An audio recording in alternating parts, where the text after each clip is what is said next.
I said, just one more time, just one more word, one more hug.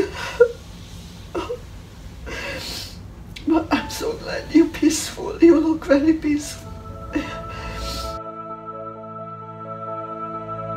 Hi, my name is Zoltan Istvan, and I'm the 2016 U.S. presidential candidate of the Transhumanist Party, and I am going to be driving a 40-foot coffin bus across America promoting transhumanism and life extension.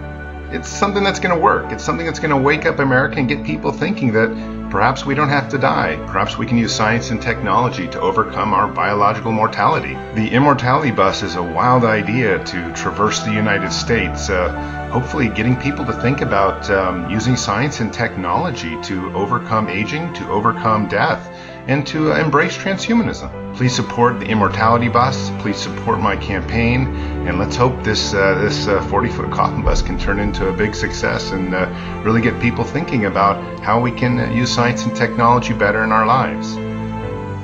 Transhumanism, abbreviated H+, is an international cultural and intellectual movement with an eventual goal of fundamentally transforming the human condition by developing and making widely available technologies to greatly enhance human intellectual, physical, and psychological capacities. Let me break that down in some layman's terms for you. That means using science to make people whatever people want to be. I'm on board. Are you on board? Zoltan Istvan, he is a leader of the Transhumanists. He is the leader of the Transhumanist Party. When he was 21, he sailed across the planet in a boat. He took 500 books with him. If that doesn't give him any credence, he's credited with inventing volcano surfing. And he's running for president in 2016. Now you know who you're voting for.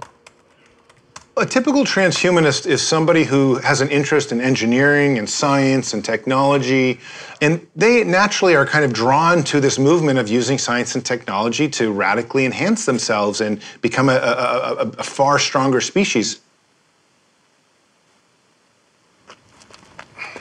I'm totally excited about the tour.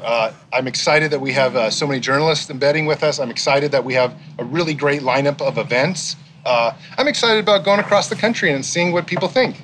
So there's a gazillion things to worry about, I gotta be honest, and it's just, I'm a stress case, it's for sure. It's tough to keep the campaign going and to also do this. Wow, it's gotta be a lot more than that. The problem is most of the people in the transhumanist community don't understand media.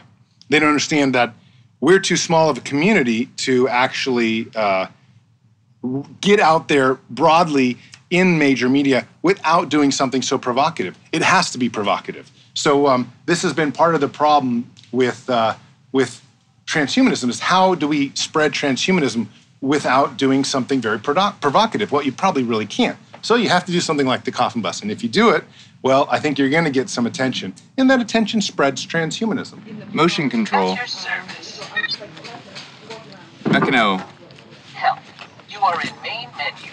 Either say a command from the main menu section of the command card, or say list commands to hear all commands. Tell me a joke. Still having trouble? Tell me a joke. My name is Maria Konovalenko, and I'm an aging researcher. I'm doing a PhD in biology of aging in a joint program between the University of Southern California and the Buck Institute. I'm a graphic designer, and I work at a small advertising agency in Santa Rosa. I'd like to stay in my mid-30s for another 20 years, if you could just do that. I want to know what the future looks like. Yeah. I want to know what 2250 looks like. What's happening? How's my country doing? There has been work done already, like Maria Blasco from National Cancer Institute in Madrid. She was able to deliver one gene, it was just one gene, to middle-aged mice and really old mice. And middle-aged mice, they lived like 24% longer, and the older group lived 13% longer. Imagine that you will discover completely new areas of life, right? Like in 20 years or 50 years. Maybe. I'm not sure about this eternity thing, living forever. But 160? That's the best that we have, but I hope the bus will go a long time. And this is what's gonna draw people's attention, I think. Motion control. Kung Fu. Now you see me. Now you do not. When he decided that he was going to run for president, I was a little bit surprised, but not all that surprised, because I wouldn't put something like this past him. And I was a little surprised when he told me about the idea of the coffin bus, and I was a little bit dubious that it would happen, but it indeed has happened. So there we are.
Shit, we have some problems with the Bluebird in the oil, and I want to ask you about it.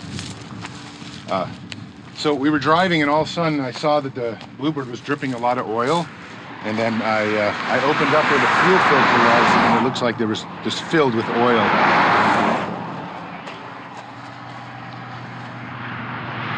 Each head has its own.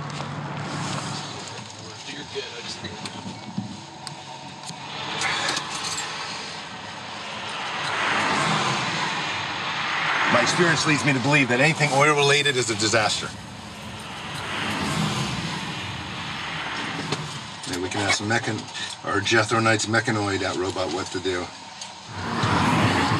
We can go up here, right up the road, and I think we should probably try that if the engine works, and then we can continue on tonight. But that would be hoping for a miracle. Sometimes we get it.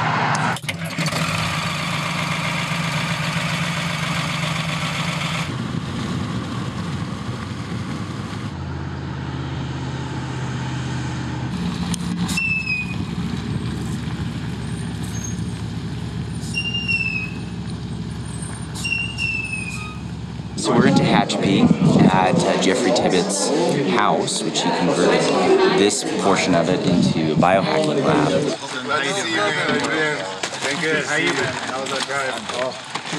Too many energy drinks. We had some stuff, We had some stuff fail, we had some stuff wildly succeed. Yep. This is my place that we're in right now. This is the surgery room. The first implant I got, and one that a lot of grinders get, is finger magnets. It's not really surgery, it's really more body modification than anything. Basically, it's a small neodymium magnet that gets inserted into your fingertip. Jeffrey put a biothermal tag in my arm here. The nerves in your fingertip are really rich, and when you put the magnet in, your nerves will regrow around the magnet. And then with a scanner, I can scan it and get a readout of my body temperature. There it is. Now, when you move your hand near like a magnetic field, the magnet inside your finger will twitch in response. Yeah. Cool. The magnet is even smaller. It's that little dot. And so that almost creates a texture in a way. And so now you can almost like feel magnetic fields, which is like an otherwise invisible world. And then we make a lot of things that kind of build on that. So for example, if I were to take a coil of wire, I could wrap it around my finger, around the implant.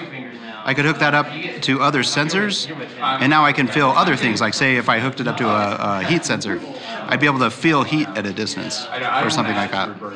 So, it's like a port. So this is it. My car has an XEM RFID reader. So when I present my tag to the car, it unlocks the door. So now the door's open, and what I did is I actually got another reader, and I got it to start my car. All I have to do is present my tag to another reader that's in here. Car's on. Well, I don't know much about the politics, but I definitely consider these guys the forerunners of where the entire movement is going. And that's why I'm so interested in biohacking and always try to write positively about it, because I just don't think people in the transhumanist community really understand that people that are doing things actively to themselves is perhaps the most important thing you can do to move the movement forward. This goes right underneath my skin, right onto my skull. Right, so this is right up on the bone. That's just to get better volume. So it just connects to my phone and has audio. So I mean, I can use the finger magnet and I can pause and play music. I can pick up calls, hang up on calls. I can, use basically all the functionality of my phone through my finger magnet by tapping my head. It's one thing to be on Facebook talking about it. It's another thing to have these guys doing. Look at this lab. I mean, this lab here is awesome. It's everything you want. And one day they're going to be doing cranial implants. They're going to be doing everything. I mean, they already do them, but one day it's going to be these people that are leading us forward to experiment these technologies. So I can take any data from the internet, turn that into an audio format, and basically pipe it into my brain. So you have the chip already built into the thing? Or Yep, it's already in the injector. Okay. So it's sterilized and ready to go. There we go. See that little pop feeling? That was not. Yeah, you know what I'm talking about. Yeah, it done much worse over the last few days. I felt I broke my finger on the bus when I actually fell off and I jammed it in the ladder. But, oh well. The world of biohacking definitely is a hidden world. It's bubbling up from the underground and, showing itself in the mainstream in some ways, but everybody thinks of wearable technology, but this takes it a step further. And that's it. Sorry, it's not real photogenic, but here we'll give it some blood just for like that. Yeah, just a little. Oh my God, it's bleeding! Wow! There we go. Excellent. That's what I was looking for. I knew it. Everybody wants to see the blood involved here. Hey, thank you so much for doing this. No problem. For thousands of years, humans have been using science and technology to cure disease, reverse the effects of aging, and ultimately live longer. And it's working. In the last 150 years, the average American lifespan has doubled. Eventually, of course, we all still die. But Zoltan Istvan is trying to change that. He's the founder of the Transhumanist Party, a new political group that wants to use technology to overcome death and improve human abilities. This year, Zoltan is running for president of the United States. His platform? Vote for me, and you could live forever. The Verge is one of the biggest science and technology websites in the world, and they have tended to cover issues very deeply, things like transhumanism, among other big topics. So he wants to get The Verge to endorse his candidacy as a way of just sort of reaching his natural, target audience. I've even advocated for a trauma chip where, for example, a number of children die every year from drowning in pools because their parents aren't watching, but if you had a trauma chip inside and it just went off and notified authorities, maybe people's lives could be saved. I mean, Americans just hate science so much. I worry that you're going to sort of show up and say, hi, my name is Zoltan and I'm here to talk about science, and America's going to just grab a rifle and tell you to go back to wherever you came from. You're a politician. You have to sell people hope. You have to somehow tie this into the greatness of America, which you didn't do at all. And I guess what I'm curious about is how you think these ideas are going to play sort of outside this bubble. The real answer for me is that we have to try just to see. I think that for a ridiculously small amount of money, using gene therapy and artificial intelligence, between those two technologies, we expect to have an artificial scientist. And within about 2 or 3 years from the time we finish our funding, and that artificial scientist could conceivably be the smartest scientist in the world, and it would have gathered every single bit of aging research in one massive database. And more importantly, rather than just managing the data, this particular type of AI will be able to think in some ways, even at this early stage, like a human being, reason, coming to conclusions, but more importantly, making discoveries, creating new knowledge.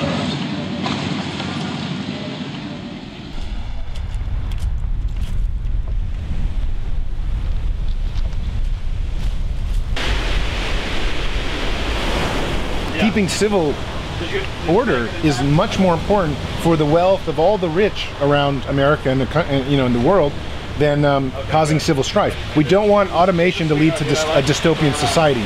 We have to come up with a solution if we want to automate all these industries in order that makes everyone say, okay, this is a fair deal. I don't work, but I get this amount of money to live for me and my family. So we've been trying to propose certain solutions that are kind of unique and futurist as part of our political platform. They're pretty far-fetched, but we're looking 15, 20 years in the future.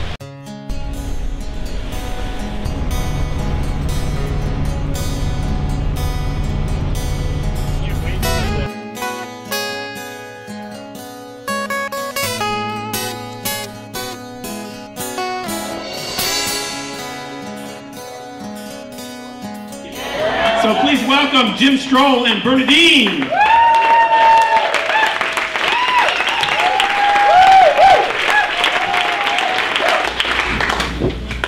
It's a great night to be physically immortal. I didn't come to die, I came to stay. Who says we have to die anyway? Well, so far, I've outlived youth. I outlived middle age. I outlived old age. When I got to be 78 years here, I said, I am done with old age. A lot of things are happening that have never happened before. And most people don't even know what's going on. They don't even know science is coming up with some pretty terrific things.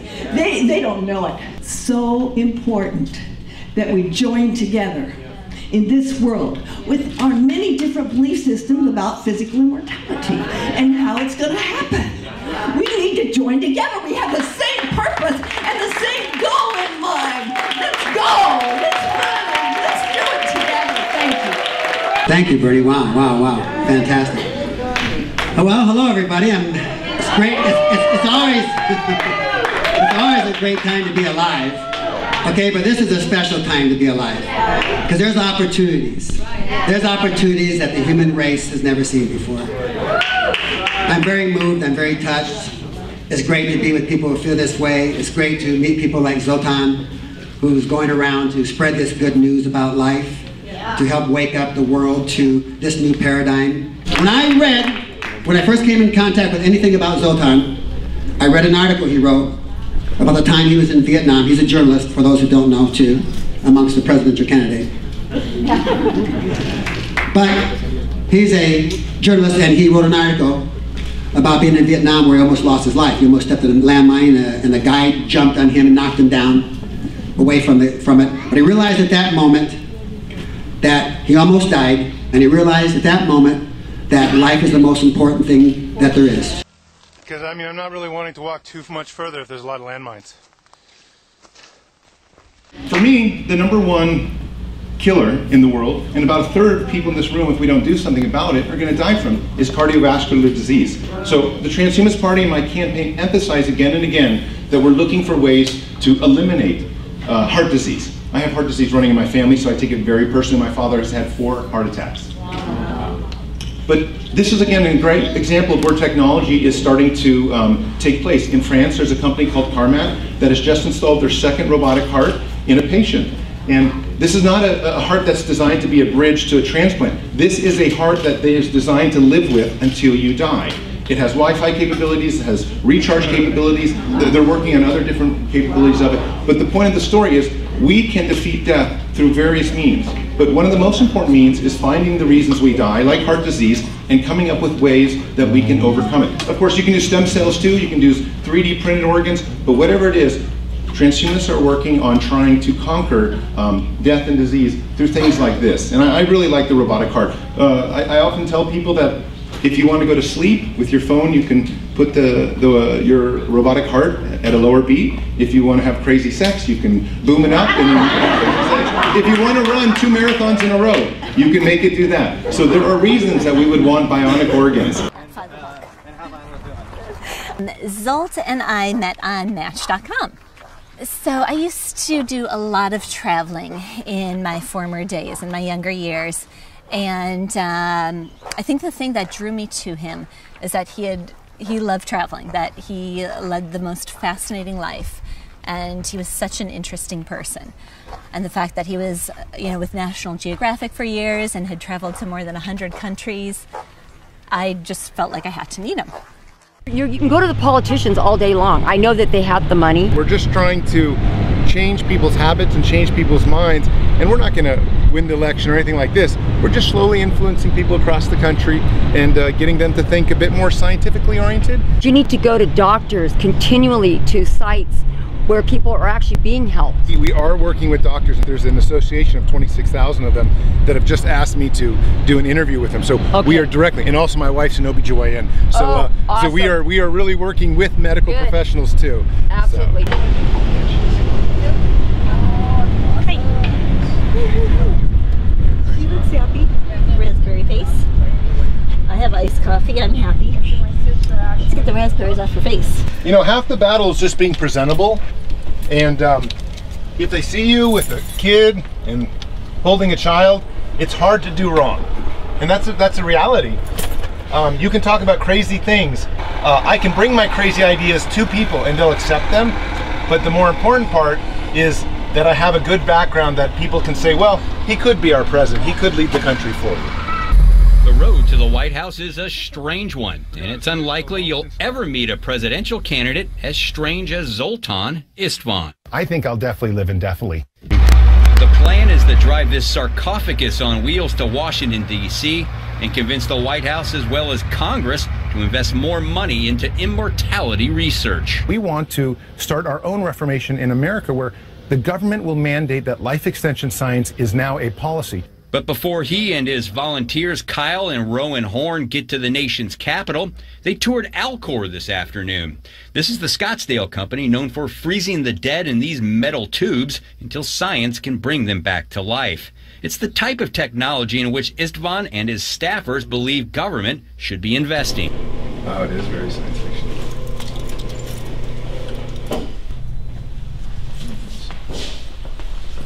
So once the cool-down procedure is finished, then you can see at the end cool-down boxes. Essentially, we're injecting bursts of liquid nitrogen vapor until they reach the temperature we want.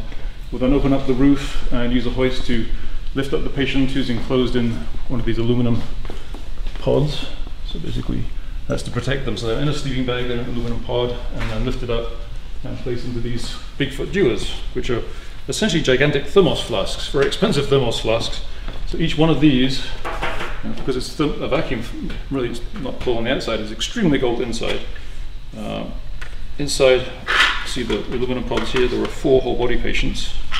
And you can also get 5 neuro patients in the center column. The way to think of this, people think of, what are you doing here? Why are you freezing dead bodies? Well, that's not what we're doing. What we think of what we're doing is really, cryonics is simply an extension of emergency medicine. So when everything else has failed, you've tried everything there is to try, and the doctor's basically giving up on you, saying, given today's level of technology, there's nothing more I can do for this person. Maybe I could revive them temporarily, but what's the point? That's the point where we take over and say, let us take over, stop things getting worse, and eventually cool this person down to super cold temperatures where nothing will change, and they can wait for 50 years or 100 years if they want. It'll make no difference. Interstate 10.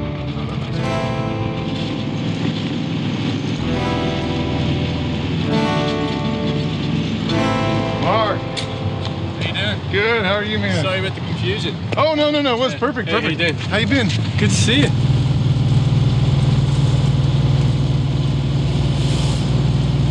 My father's a real hard-working Hungarian man, a European kind of attitude, like, just, this is my fate.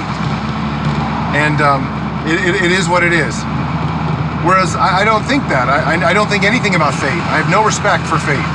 I think, the entire opportunity is in our hands. We are creatures that can use tools. We can change the planet. We can change the universe. It's a matter of time. So, and I want to be that, that person amongst this community, amongst this society, amongst our civilization that is able to benefit from all that. He doesn't see it like that. He sees it much more like,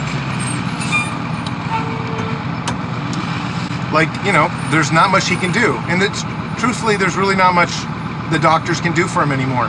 He can't survive heart surgery anymore. He's just too weak.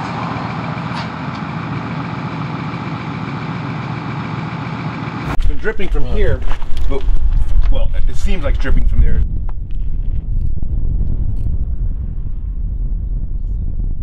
This is the InfoWar. I'm your host, Alex Jones. It is now Wednesday, the 22nd day of July, 2015, and we have cleared the deck of guests yet again because there's so much breaking news, we need to cover it all. Zoltan Istvan was among the earliest candidates to declare the bid for 2016 U.S. presidential election.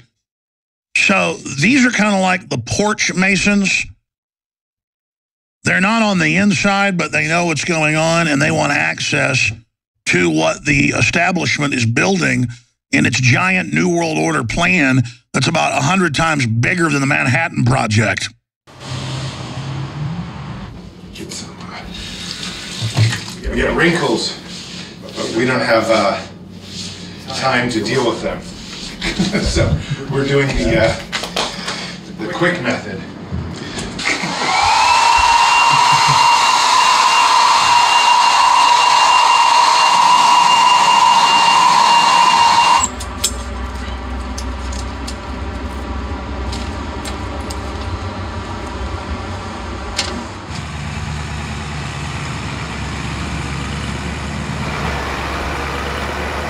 At first, he started talking about wanting to live forever, and then he started talking about the transhumanism thing.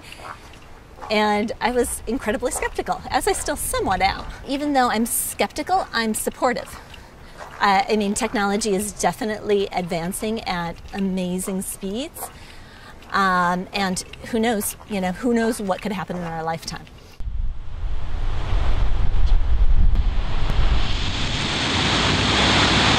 Our bus's most high-profile, I think, publication to date. So I'm kind of excited.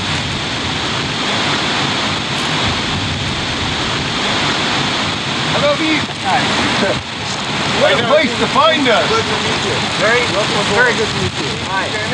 Nice to meet you. Yeah.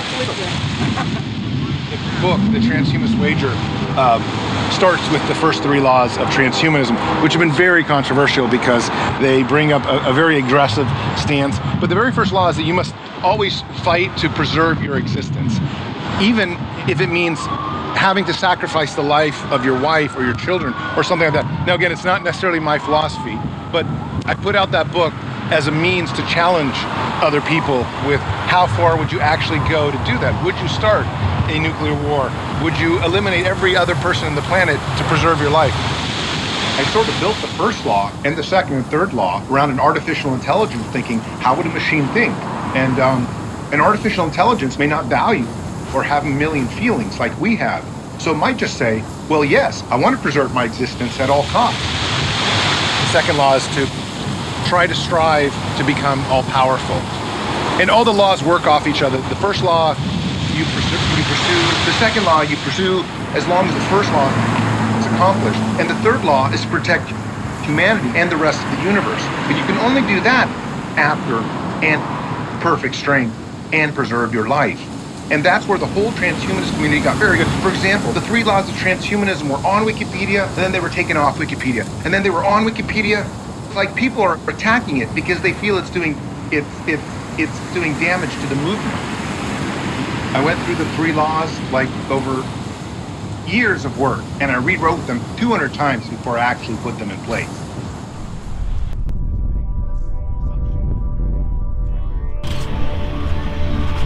My campaign, for example, does well most with the youth, with young people, because I feel sort of like, yes, let's live forever. Yes, transhumanism is great. But a lot of older people have said, Zol, I'm just not that interested in living forever or upgrading my body to all these crazy technologies. What do you think about that? It's definitely a quality of your life. It's the most important part. It's not the length of it. Do you feel like your life went well? Absolutely. It's one of the reasons I'm not concerned about dying, because I reflect on my life that I did everything what I want to do.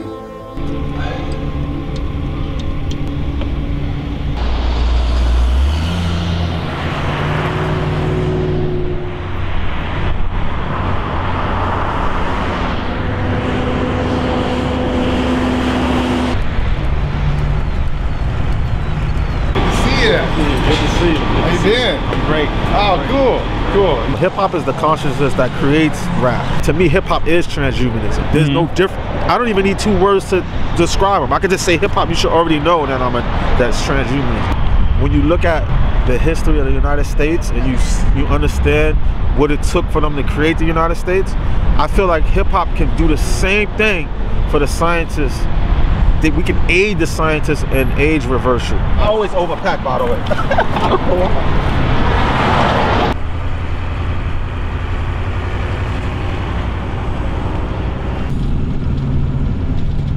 It's dangerous to be right when the government is wrong. They allowed the police to come and beat up on the freedom riders. That was the government of the time. And I think that if, people like us, when we talk about morphological freedom, that's what I'm really interested in. Taking ownership of your body. Your body is your right to do whatever you want to do with it, no matter, as long as it's not harming anybody. And I think that's the connection I see with the civil rights movement and with the future is morphological freedom. That's the connection I see. This idea is fascinating. This is what I was reading about last night too, is this idea when the public is right but the government is wrong. We won't get our goals achieved until we rise to the level of self-government on some level. What do you think about like direct democracy, where you can use your cell phone like almost instantaneously to either vote or to push forth policy, or what do you think?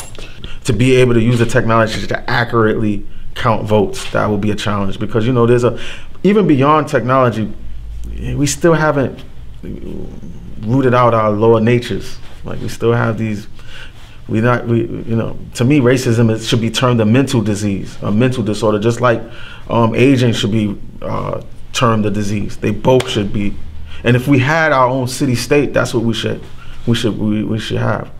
Both of these things, reversing aging as a disease and racism as a mental disorder.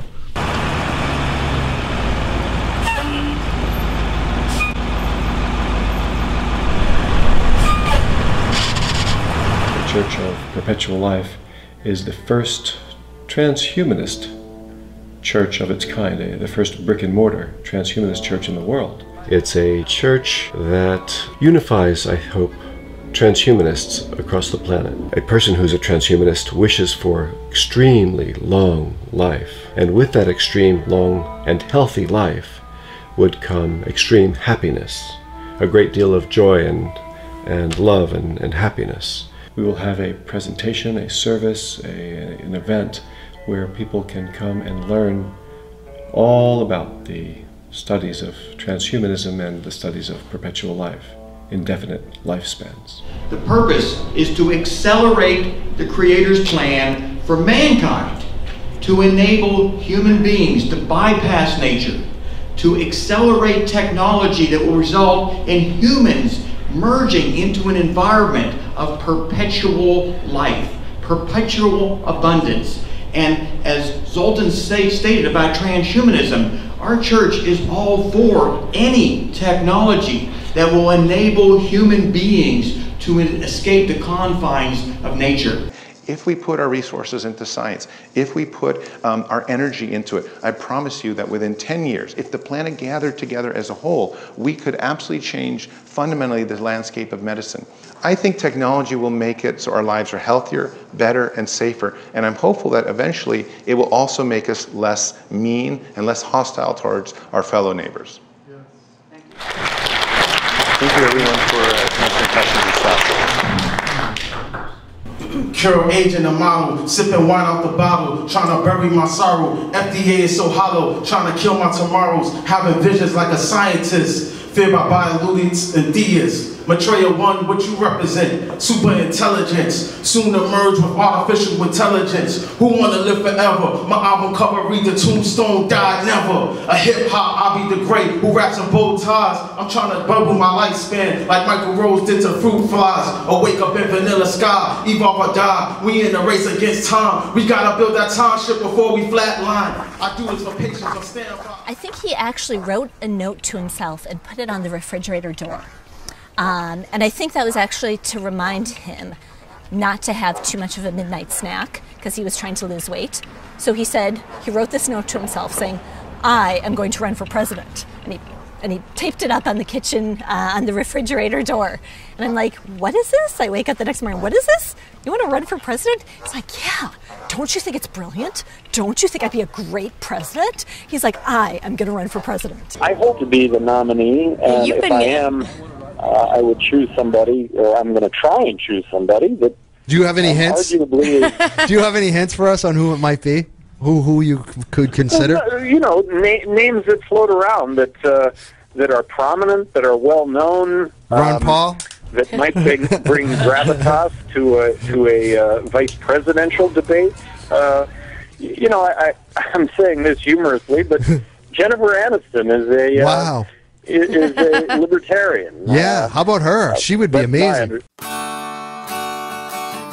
So here we are, about to go to Gary Johnson's house, and we are going to be interviewing for the vice presidency. I think that's very interesting, and I'm looking forward to that very much, as this will be an excellent opportunity to really see if science and technology can go somewhere much further than it's ever gone before, especially when you're talking politics. So I'm really excited to meet him and have this opportunity.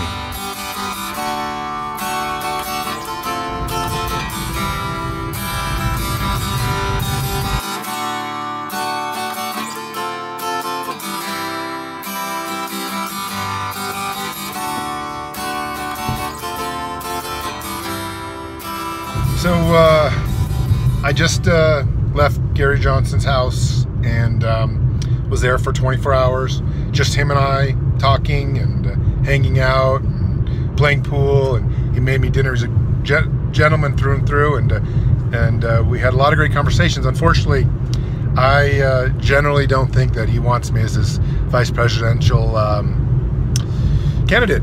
I don't think that I did. I'm that libertarian, and I think he knows it. And even though I think I am, he's kind of a classical libertarian. That's quite different. But you know, it was worth the effort, and I'm glad I came, and it was an honor and a privilege to meet him.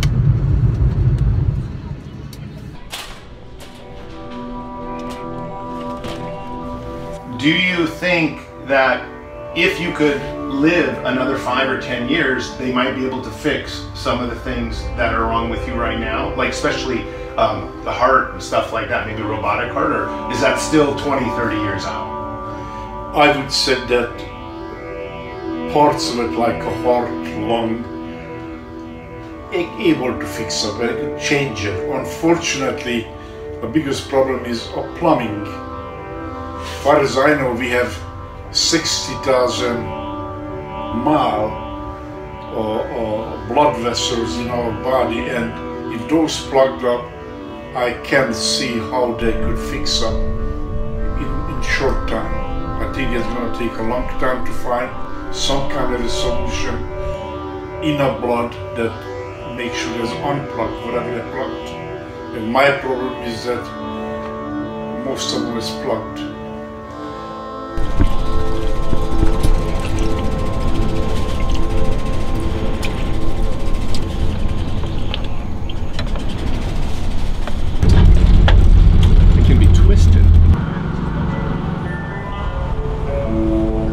Life as we see it isn't just biological. Consciousness isn't just human.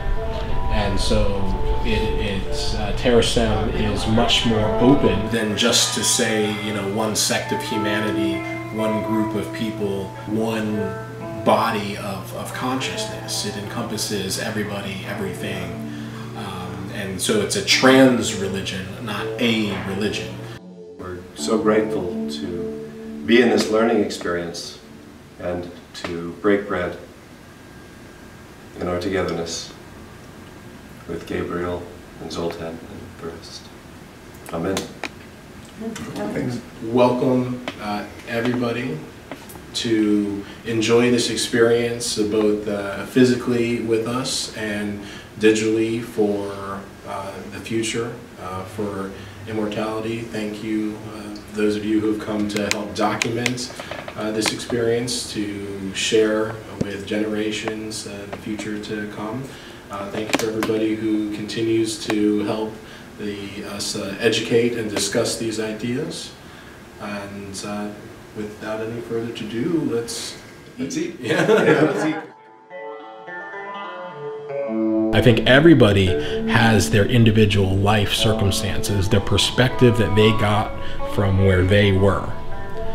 And that is closer to, I think, the reality of the consciousness that we're looking for. And the important value in all that is capturing that information, is capturing everybody's story from their own perspective. And that's what the mind files are all about.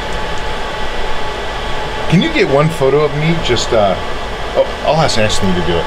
We just grab a photo of me in front. This is where the servers of all the mind files are. People. The primary purpose of this is to capture the mind file and to preserve it. And we back it up 12 ways from Sunday to make sure that nothing can ever happen to it. Right. The drives behind you are waterproof and fireproof. What is stored in there are whatever people submit to their mind file. Martin calls them beams, which are units of thought. Yeah, people are trying to download themselves for future reference, or maybe recreating themselves, and this is where their thoughts, the things that they download, go. This is the sign-on name down here. This is your name. Okay. You're a guest member in TerraSound. So you can take the arrows on your computer and move them in any way and navigate your avatar. And I'll see people here sitting, like people that are... See the two screens? Right. They show exactly. So if you want to advance one and not the other, or want to back up on one and hold your place with the other, you can do so. This is crazy. If you fly up, these columns lead you to 4 very progressive statues that stand in honor of Nanobio, Info, and Cogno. Oh, look at this. This is amazing. And I keep speaking on the whole time, so anything I say will be here. Because what's going to happen is when I do the speech, there's going to be 4 or 5 people around me watching this event. In the same room, like here? Like yeah, it'd be just like so this. So they have to be quiet. Yeah. So, and then when you're done speaking, you click the speak button again and it'll go off. And then no one can hear you. I think we're live. So I think we have to be quiet. I'm not sure. Okay, our second presenter today is not only a writer and a transhumanist, he's also author of The Transhumanist Wager and a 2016 United States presidential candidate. Welcome, Zoltan Ispan, to the podium. Hi, I hope everyone hears me. So, thank you so much for coming today. So this is my first time in Second Life, and I'm really excited about it because I'm exploring it for the first time. So I feel like very much some type of virgin with this environment, and it's totally brilliant. I am trying to essentially use my political platform as an agenda to push forth transhumanism and to improve the human beings' experience, which is in fact exactly what I think we are doing here in Second Life. I had recently written a incredibly, I guess, a little bit of a controversial piece for me and a controversial piece for my wife. It was on the idea of having sex in virtual reality. What happened is I was speaking at a conference in Toronto, and I put on the Oculus Rift, and there's a program that is designed to allow people to have somewhat intimate experiences with a partner. And of course, that partner was not my wife, and it was incredibly powerful. Oh. Keep it on.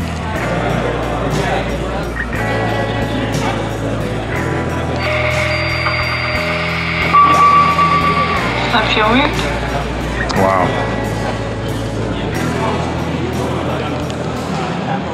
I hadn't held another woman's hand in, however since I've been married. It was incredibly challenging. I actually took off the Oculus Rift because I felt like I had crossed that line, but it brought up an incredible, issue inside me. I ended up writing an article for Vice on the subject, and I feel like many of us are going to be going through these different types of ethical dilemmas as we kind of traverse the virtual landscape, because I think virtual reality gives us all the different types of aspects of our life that we may have wanted but were limited by with the physical world.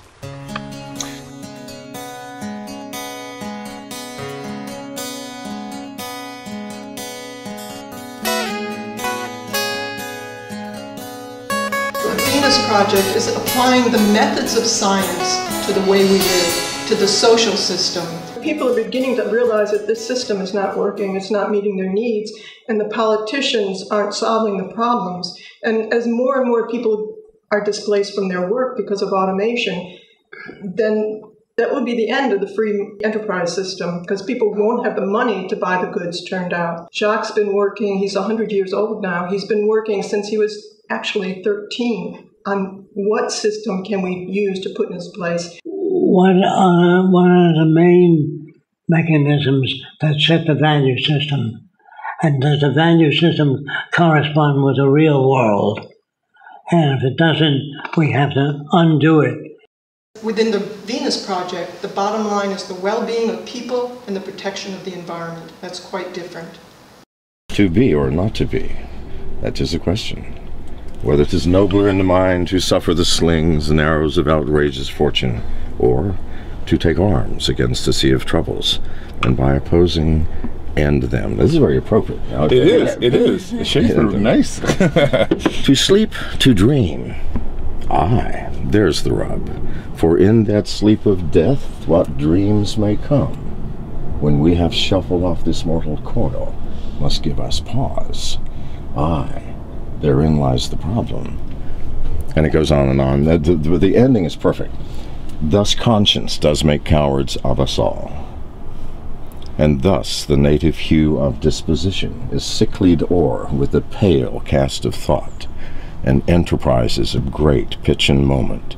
In this regard, their currents turn awry. In a universe that is near infinite, with a number of stars that we can't count, and distances which are unfathomable, and we are proud of our intellect? Darwin is my god. I want to tell you now, I've read Darwin's Origin of Species cover to cover more times than I can count. I don't know another single person who's ever read all of Origin of Species. If you do, it will change your mind about immortality. And the person that I know does not want to live forever and truly understands what Darwin was saying. The younger we die, the better our species becomes. That is true, and it has been true for many centuries and many millions of years. But we're coming to a point when maybe some of this artificial and augmented intelligence might actually be able to change that and make it so we can be on a better path. Created intelligence, and I believe very quickly it's going to deny it. Here's what evolution is. Evolution is a game. Let's look at the dinosaurs. It goes, I don't know, let's just see how big we can make shit. Okay, we got a brontosaurus. Hey, how big can we make the mouth? Well, you got the Tyrannosaurus Rex, which is a mouth on legs. The mouth is so big, the front legs had to be shrunk to make room for the mouth. And then it goes, yeah, fuck me, that doesn't work. Get rid of that, let's start over. Whoa, let's try the brain. What can we do with the brain? It created us. What have we done? Destroyed the fucking planet. I think intelligence is going to disappear as a concept because it's nonsensical. It does not help the spirit of evolution. What is an intelligence? Intelligence is nothing more than the following of a mathematical principle. Have you ever looked at a sunflower and the symmetric, incredibly beautiful array of the seeds? That's a Fourier transform. It's a mathematical formula. A mathematical formula in a sunflower. So the DNA, the genetic structure of that sunflower has more intelligence than you have because it took us 10,000 years of evolution and language and mathematical understanding to develop the formula that the sunflower was had for 1 million years. That's intelligence. So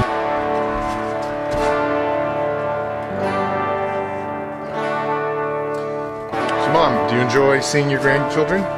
I love my grandkids. I miss them so much when I'm not seeing them. What do you think about my presidential campaign? I think it's really neat. And I hope years down on the line you get someplace.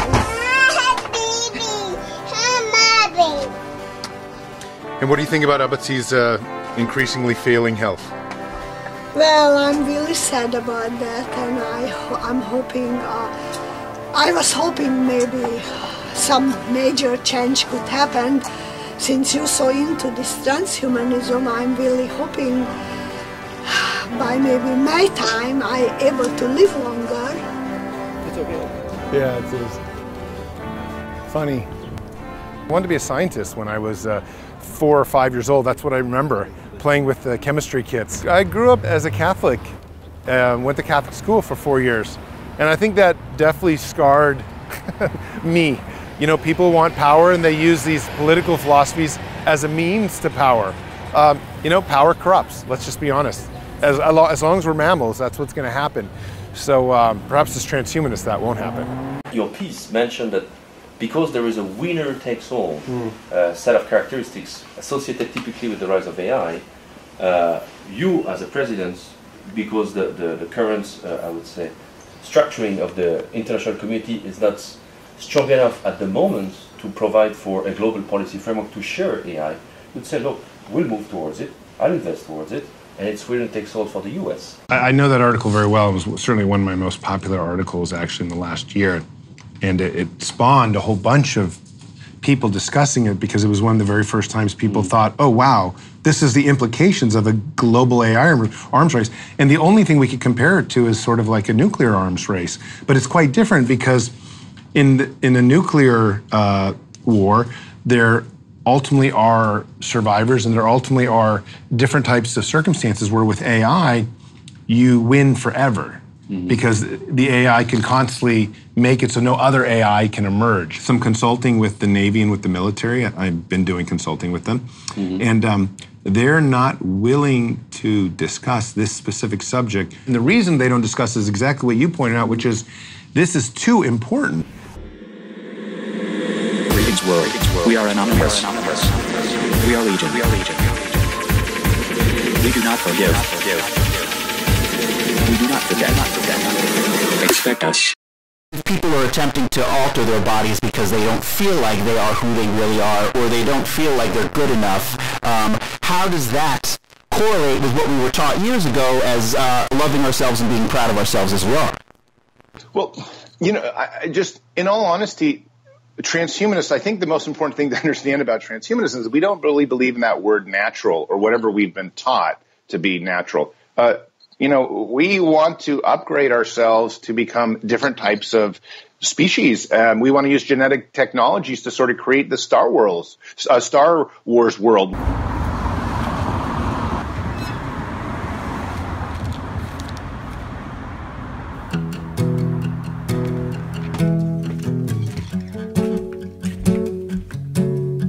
We sail around the world, land a man on the moon, stringing 2 tin cans, soon a telephone.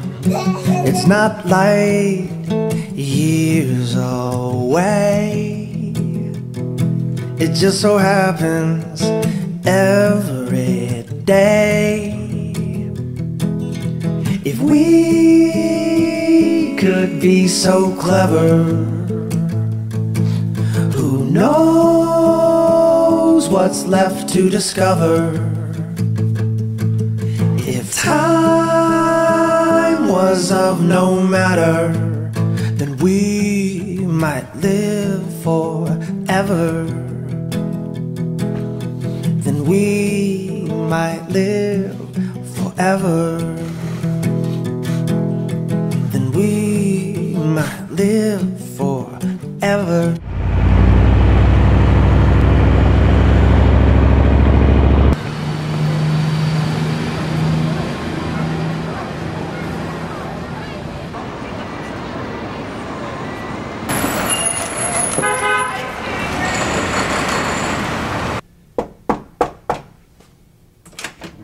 One of the things that's really come out, I think, in my own presidential campaign, and especially as someone who is, you know, sort of on the front lines of transhumanism and futurism, is that there aren't enough women in this campaign. There's going to be a subset of women who gravitate towards these things.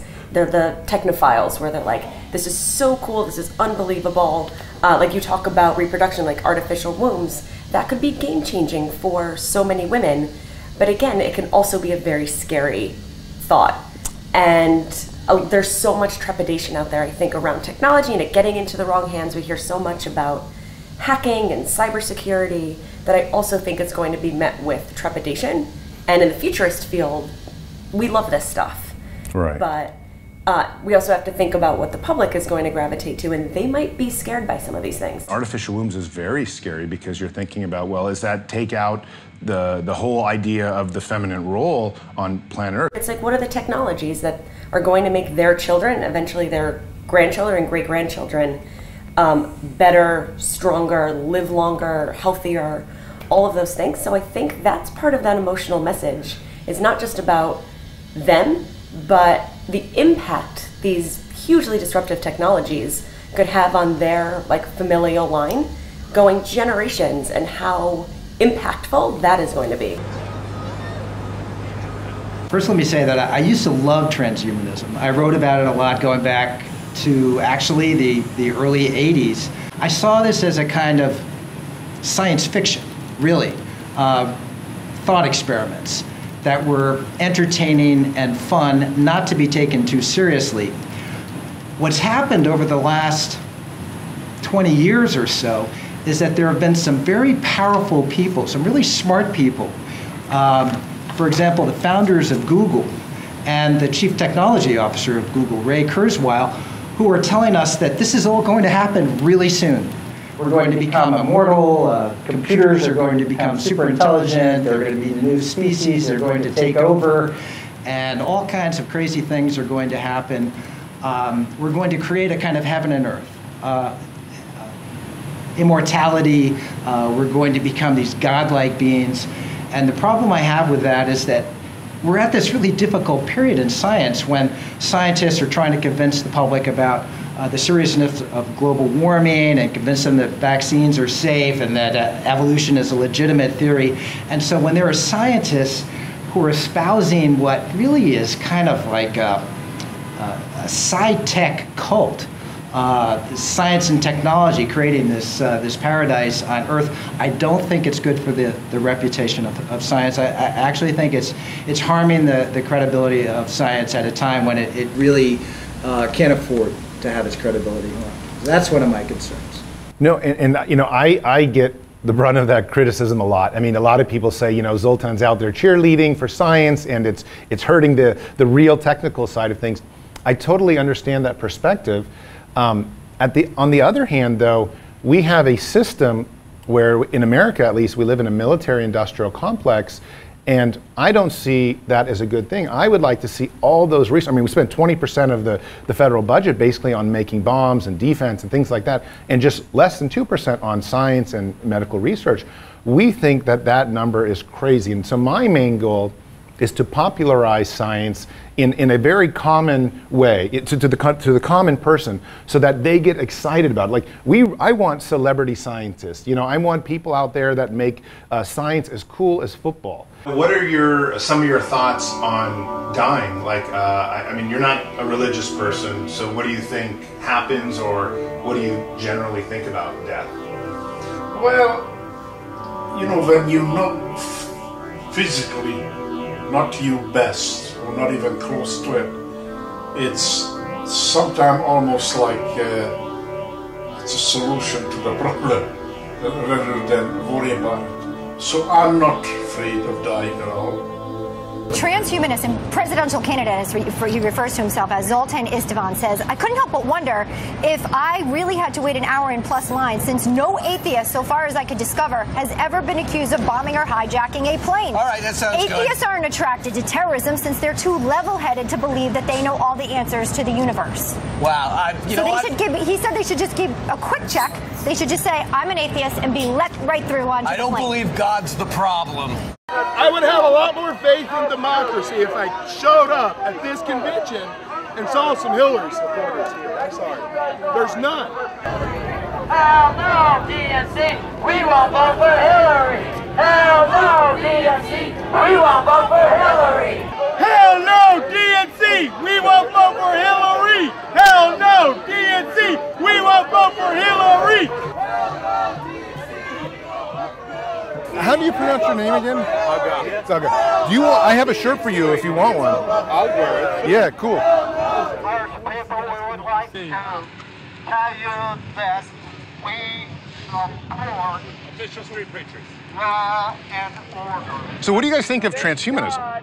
Transhumanism? Yeah, transhumanism, using science and technology to radically change the human body and stuff like that. I know that there's usually a conflict. I think people have a hard enough time playing a decent person. When they get that perfected, then maybe we can talk about trying to play God. But what if a lot of the technology actually helps people, like their health and their longevity? Well, a lot of that technology would be fine, but that's not transhumanism. I mean, if you put an artificial arm on someone, he's still a person, right? I mean, you start messing with people's minds and you start all that kind of thing. Now you're going down a road that you probably don't want to go down. But if thou do that which is evil... He knows all these things. And so our goal today is to tell people about the order of God. Law and order, his order for our lives personally, our nation, and the world. So that's our goal. Hey, I appreciate the talk. It's been awesome. No problem. Thank you. Yeah, right now it's a bit tough because my wife just texted and said my 5-year-old daughter was throwing up all last night, and our 2-year-old was sick yesterday as well, so they stayed home from camp. It's tough. I'm a father as well, and I got sick kids, but I'm here across the country campaigning. You got to do what you got to do, but it still doesn't make me feel good. I feel a little bit like I'm not doing the best job being a father. I'm good. How are you? Good. Cool. Good. What's this here? Hey, we're a science and technology political party. Okay. And I'm a third-party presidential candidate. Awesome. And so the hug means a lot. You're all about the thank you, man. Yeah. The love is important. We're just trying to spread science and technology. Can I give you a card real quick? Have I by chance give you a card yet? Have I given you a card yet? You guys, can I give you my card? Yeah, no, of course. I mean, it's tens of thousands in some cases. And some states canceled their exit polling just so that we couldn't nationally. Yeah, totally. I have to get it. Sir, can I give you a card? Can I give you my card? I'm a third-party presidential candidate. We represent the Transhumanist Party. Bionics, artificial intelligence. When someone's at war and they lose an arm due to shrapnel, we're the people that give them the bionic arm and tie it to their neural system. And believe it or not, I'm running fifth. I'm running fifth in the U.S. elections behind Jill Stein. We're a very distant fifth. There's no way to even catch up with Jill Stein or Gary Johnson. It's a new party, about 2 years old. I interviewed for his vice presidential role. In fact, I had a very extensive overnight interview. Bill Weld, of course, got it. A third-party presidential candidate? No, we work for a TV station. We're good. Okay. They're like, no. We have about 250,000 votes, we think most. We want to downsize the military and take that money and put it into science. It's really simple. Cut the military by half at least, and put money and fight wars against cancer. Let's fight a war against diabetes or Alzheimer's. So, the real medical things that Americans suffer from. Our main goal is to make you live a lot longer. We spend $1 trillion on military. Why not at least spend half of that on battling things that make us live better and longer? We're pretty popular in California, where we're based out of. Of course, it's very much a political party of Silicon Valley, all about science and technology. So I'm talking with the gentleman who is currently running 5th for President of the United States. Tell me your name. My name is Zoltan Istvan. I'm the presidential candidate for the Transhumanist Party. So I shouldn't really be that worried about climate change because smart guys like you are going to fix it. So I used to be a director at one of the major wildlife groups called Wild Aid, which tried to stop poaching. And 10 years ago when I was there, we were trying to literally get farmers to not go out and poach tigers and stuff like that. Now your money is better spent in a laboratory genetically creating baby tigers like we would with Jurassic Park and replenishing populations like that. In the next 5 and 10 years, you're going to see the entire field of poaching and wildlife organizations change how they go about replenishing species, because that's the cheapest and most efficient way to do it. And you don't got to go to a farmer and say, hey, don't kill a tiger, even though he's probably just killing a tiger to sell to some Chinese consumer to feed his family. So it's much easier to replenish populations from a test tube. So you think we're going to have a lot more pandas? Oh, many more pandas, many more pandas.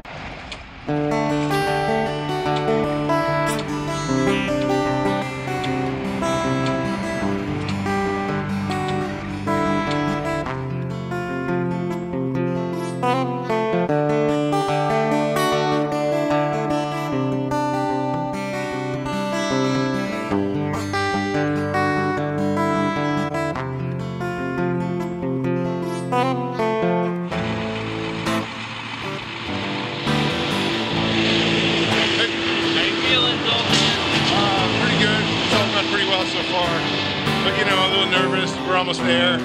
We gotta, well, I guess we're pretty close.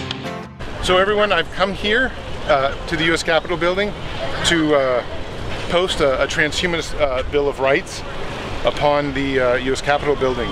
It's a very simple Bill of Rights. It's designed to embark the human race and whatever other types of species might come, including cyborgs and artificial intelligences, upon a new way of life that actually gives us more rights and leads to better health and prosperity and the kinds of things that I think we all want. So I've written a transhumanist Bill of Rights, which will be posted on the building, and I'll read it for you. So the Transhumanist Bill of Rights, a preamble. Whereas science and technology in the 21st century are radically changing human beings and what it means to be alive, transhumanists declare the Transhumanist Bill of Rights to guide sensible decisions and enact rational policies in the pursuit of life, liberty, security of person, and happiness. Article 1. Human beings, sentient artificial intelligences, and cyborgs are entitled to a universal right of ending involuntary suffering and achieving an indefinite lifespan and bodily improvements via science and technology. Article 2. Under penalty of law, no cultural, ethnic, or religious perspectives influencing government policy can impede life extension science, the health of the public, or the possible maximum amount of life hours citizens possess. Article 3. Human beings, sentient artificial intelligences, and cyborgs agree to uphold morphological freedom, the right to do with one's body or intelligence, cryonically preserved, alive, or non-human, whatever one wants, so as long as it doesn't hurt anyone else. Article 4. Human beings, sentient artificial intelligences, and cyborgs will take every reasonable precaution to prevent existential risk, including those of rogue artificial intelligence, asteroids, plagues, weapons of mass destruction, bioterrorism, global warming, among others. Article 5. Human beings, sentient artificial intelligences, and cyborgs agree to significantly embrace space travel, not only for adventure and to gain knowledge by exploring our universe, but as the ultimate safeguard to transhumanity should planet Earth become uninhabitable or destroyed. In Article 6, aging shall be classified as a disease. All nations will actively seek to dramatically extend the lives and improve the health of its citizens by offering them scientific and medical technologies to overcome involuntary aging. Can we tape it just for 10 seconds? No. Oh, no, not at all? Yeah. Can we give it to you to deliver? No. Honestly? Anything that gets delivered to any of the members, that goes through another process. Okay. Even like just for the cameras for 5 seconds? Can't do that. Okay. Can we give it to you? I don't want it. Okay.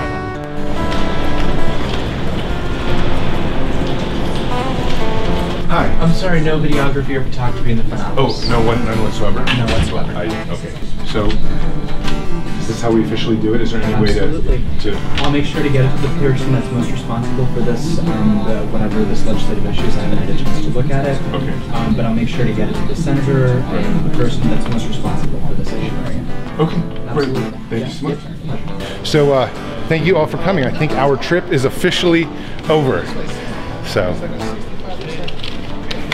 thank you.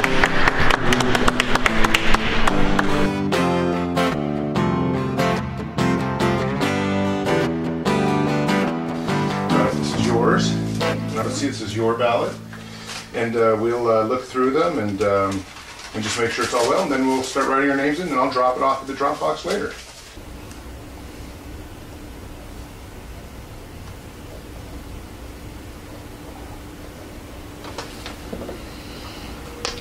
It's done.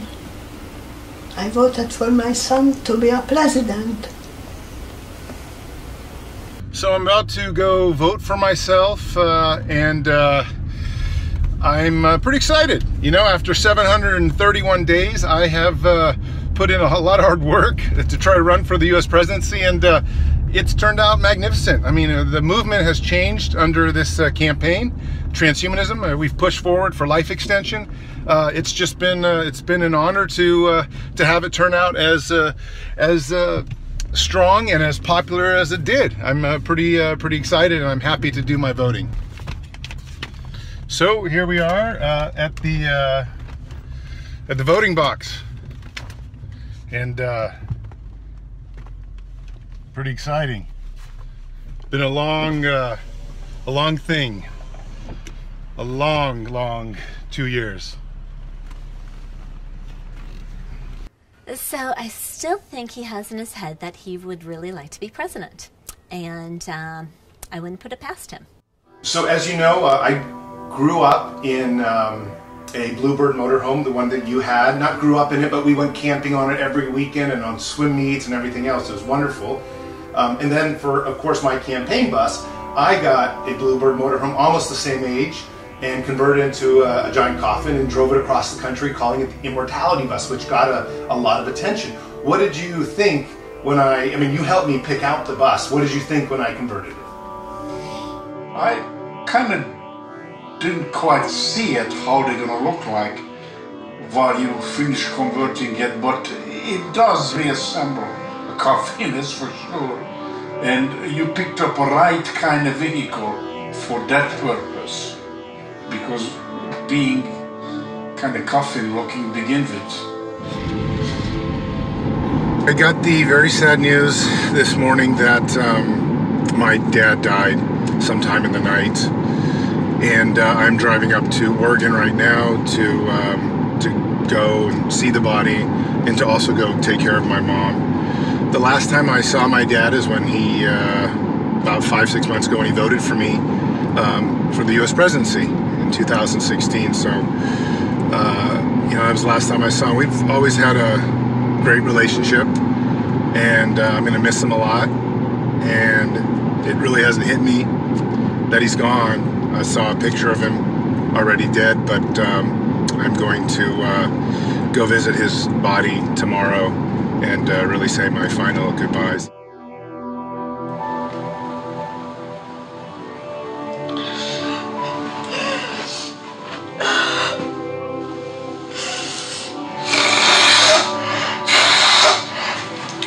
Dad, don't worry, I'll take care of Mom.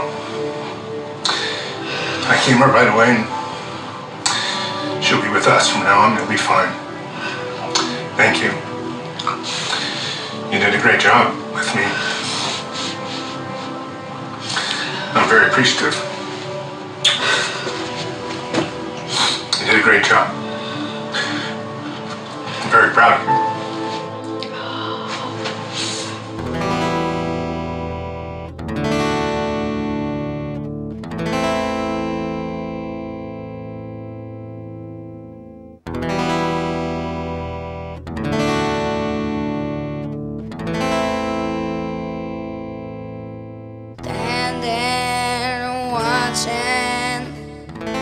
Looking at her feet as she crossed by, wishing that you wouldn't die. Searching in the mirror for a way to change myself and bring salvation to my broken heart.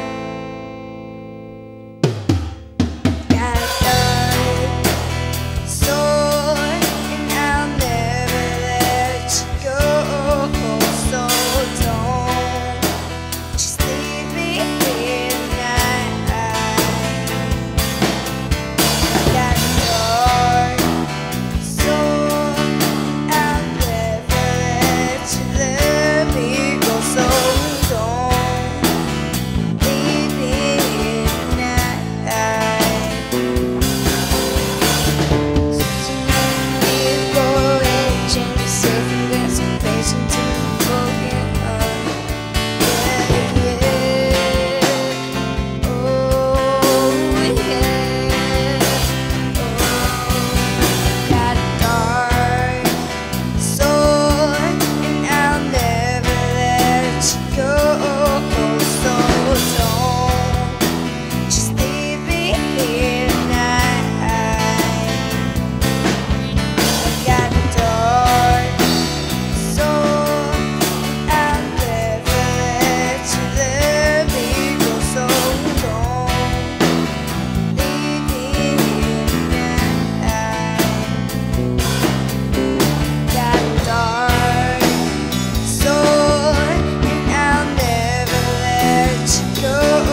sipping wine out the bottle, trying to bury my sorrow.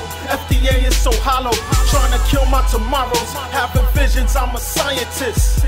Feared by bioludites and theists. Maitreya One, what you represent? Super intelligence. Soon emerge with artificial intelligence. Who wanna live forever? My album cover, read the tombstone, God never. A hip hop, I'll be the great who raps in bow ties. I'm trying to double my lifespan like Michael Rose did to fruit flies. I'll wake up in vanilla sky, evolve or die. We in the race against time. We gotta build that time ship before we flatline. I do this for patience, so stand by at Alcor. Catch me on tour. Hopped out the Tesla with the Falcon doors. White coats surround me, first friends behind me. No label can sign me. This is science over faith. Welcome to Maitreya One, the hip hop state.